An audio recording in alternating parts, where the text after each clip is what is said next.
For this next exercise, we're going to try something a bit different. We're going to keep the paper dry and we're going to try and keep the colours distinct and separate. We're going to begin by taking a line for a walk. Paul Klee, the artist, talked about taking a line for a walk. We could even let the line take us for a walk. Just start by making a line and let it meander around all over the page.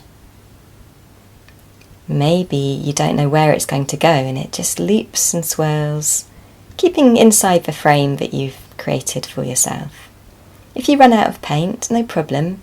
Just stop, reload your brush and carry on wherever you left off. You're going to need to let that paint dry for a little while. It's important that your line is dry before you begin to add your colours. Depending where you live, that might take a few minutes or a bit longer or no time at all. It all depends whether you live in a damp climate or a hot, dry climate.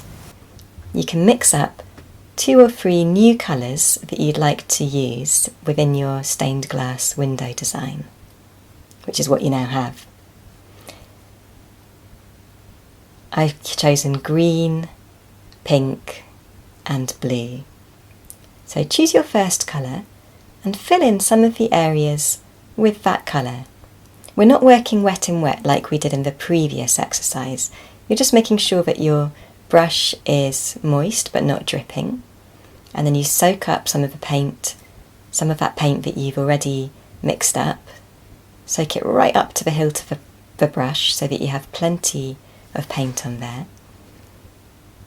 And then onto dry paper, fill one of those shapes with that colour.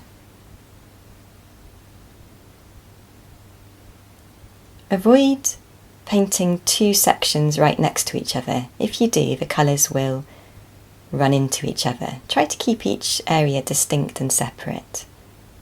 You'll see in my demonstration here I haven't always managed that. In fact, sometimes the colours are running into each other, and that's because I've not been very patient and I've done one area near to another one and they've flown together. I actually don't mind a little bit of bleed and blend though. That's really for me what watercolour is all about. Even when I want to keep the colours separate, a little bit of flow, it still looks nice.